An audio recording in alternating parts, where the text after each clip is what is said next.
मेरे साथ खड़े थे। मुझे याद है हॉस्पिटल के वो खाली कॉरिडोर्स आईसीयू के बाहर जब मैं अकेला वहां पर होता था पापा के रूम के बाहर, दिन में कोई दिन ऐसा नहीं है जब दो दो बार प्रधानमंत्री जी का मुझे फोन नहीं आता था, जिन्होंने मेरी इस कठिन दौर से आगे निकलने में मेरी इतनी मदद की। दिन रात वो मेरे साथ खड़े रहे, जिन्होंने अंतिम यात्रा में मेरे पिताजी को इतना सम्मान दिया। जयप्रकाश जी के बाद जिस तरीके का मिलिट्री ऑनर उनकी अंतिम यात्रा में पापा को दिया, तो क्या मैं सारी बातें भूल जाऊं? क्या सिर्फ मैं राजनीति में हूं? इन सारी बातों को एक तरफ रखकर उन्होंने जो मुझे पिता की तरह जो उन्होंने मुझे स्नेह दिया, इन सारी बातों को एक तरफ रखकर क्या मैं आज उनकी आलोचना करना शुरू कर दूं? क्यों? सिर्फ इसीलिए क्योंकि मैं राज्य में उनके खिलाफ या उनसे अलग होकर आप बोले। मैं आपके माध्यम से मैं भारतीय जनता पार्टी के तमाम नेताओं को इस धर्म संकट से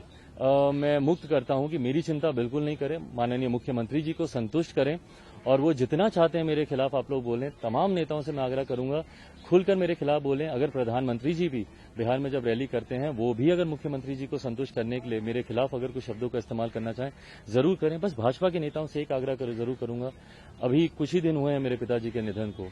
बस शब्दों का थोड़ा ध्यान जरूर रखें मेरे ऊपर आलोचना करते हुए। नीतिगत मेरी आलोचना करें, पर अगर उन्हीं की बनाई हुई पार्टी को, पापा हमेशा कहते थे कि पार्टी मां के समान होती है, बट अगर उन्हीं की बनाई हुई पार्टी को अगर आप वोट कटवा जैसे शब्द का अगर आप इस्तेमाल करेंगे तो दुख मुझे जरूर होगा। शब्दों का चयन बेहतर करें। सुनील हमारे सहयोगी जुड़े हुए हैं तमाम अपडेट के साथ। सुनील, राजनीति में तो आरोप प्रत्यारोप का दौर इस कदर हावी होता है कि एक दूसरे पर सीधे तौर पर व्यक्तिगत तौर पर कटाक्ष शुरू हो जाते हैं, लेकिन चिराग इस बात को कहते नजर आए कि देखिए इस तरह की भाषा अशोभनीय है, ऐसा तो इस्तेमाल न करें, वोट कटवा न कहें, मैं सम्मान करता हूं, प्रधानमंत्री मेरे दिल में रहते हैं, तमाम सारी बातें क्या मायने निकाले जाएं सुनील?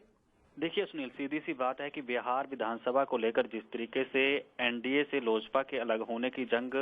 अब धीरे धीरे एक रोचक रूप ले रही है, ये सियासी माहिरों का कहना है। क्योंकि गठबंधन से अलग होने के बाद लोजपा को लेकर बीजेपी और जो जितने तमाम नेता और मुख्यमंत्री नीतीश कुमार के तीखे हमले लगातार जिस तरीके से जारी हैं, जितनी चुनावी रैलियां हो रही हैं, और इसी बीच चिराग पासवान का जो बयान हमने अपने दर्शकों को सुनाया, उस बयान में उन्होंने क्या कुछ कहा और अब प्रधानमंत्री को लेकर आज उन्होंने सोशल मीडिया को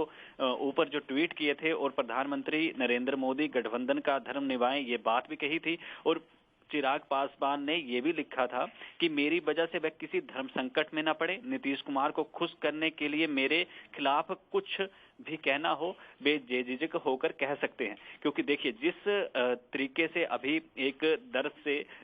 चिराग पासवान उभरे हैं और लोजपा प्रमुख चिराग पासवान ने सोशल मीडिया के जरिए आज जो बीजेपी और नीतीश कुमार और दोनों पर हमले किए हैं, ट्विटर पर एक एक के बाद एक से जो है वो वार किया है, ऐसे हमलों को देखते हुए जेडीयू मुखिया नीतीश को खुश करने की कोशिश का उन्होंने करारा जवाब भी दिया है और साथ ही बीजेपी को एक एक बार फिर याद भी दिलाया है कि लोजपा गठबंधन का जो धर्म था उसकी मर्यादा क्या थी और उस मर्यादा का पालन करना और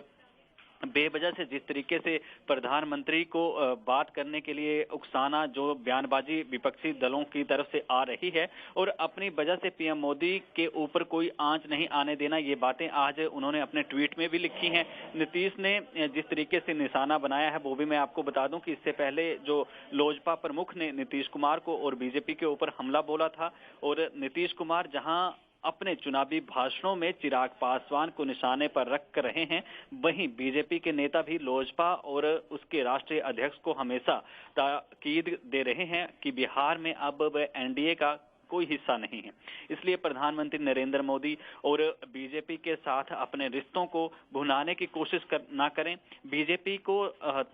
की तरफ से सुनील जिस तरीके से लगातार आ रहे जो बयान हैं उनमें लोजपा ने रणनीतिक पलटवार किया है। पार्टी के अध्यक्ष चिराग पासवान का ये जो बयान आया है और इसमें उन्होंने कहा है कि बीजेपी के नेता उनके खिलाफ इसलिए बयान दे रहे हैं ताकि नीतीश कुमार को खुश किया जा सके। और चिराग पासवान ने बीजेपी के ऊपर रणनीतिक हमला करने के साथ साथ बिहार के मुख्यमंत्री नीतीश कुमार पर जो सुनील ट्वीट के जरिए निशाना साधा है, उन्होंने बीजेपी और लोजपा के बीच दूरी बनाने का सीधा आरोप नीतीश कुमार पर लगा दिया है। अपने ट्वीट में चिराग ने ये भी कहा है कि चुनाव प्रचार के दौरान अपने ऊपर किए जा रहे हमलों को लेकर आदरणीय नीतीश कुमार जी ने अपने प्रचार का पूरा जोर मेरे और प्रधानमंत्री के बीच दूरी दिखाने में लगा रखा है। बांटो और राज करो की नीति में माहिर मुख्यमंत्री हर रोज मेरे और भाजपा के बीच दूरी बनाने का प्रयास करते हैं। तो जिस तरीके से सुनील, ये चिराग पासवान का बयान है और हमने दो हिस्सों में जो व्यक्तिगत तौर पे उन्होंने बयान दिया है वो भी अपने दर्शकों को सुनाया, और ये सारी चीजें अब ऐसे समय में आ रही हैं जब इलेक्शनों का दौर एक पूरे उग्र पर है, क्योंकि कुछ दिनों बाद पहले और दूसरे चरण की वोट डालना जो मतदाता हैं वो शुरू कर देंगे और उनको लुभाने और रिझाने की भी पूरी कोशिश की जा रही है। लेकिन इस बीच अगर, जैसे मैं अक्सर एक बात कहता हूं कि किसान एक नीति अपनाते थे राज करने के लिए, डिवाइड एंड रूल, और आजकल जिन के जो नेता हैं उनमें से कुछ एक नेता ऐसे हैं जो कंफ्यूज एंड रूल की नीति अपनाते हैं। और जिस तरीके से चिराग पासवान ने नीतीश कुमार पर आरोप लगाए हैं कि वो दूरी बनाने की कोशिश कर रहे हैं मेरे और प्रधान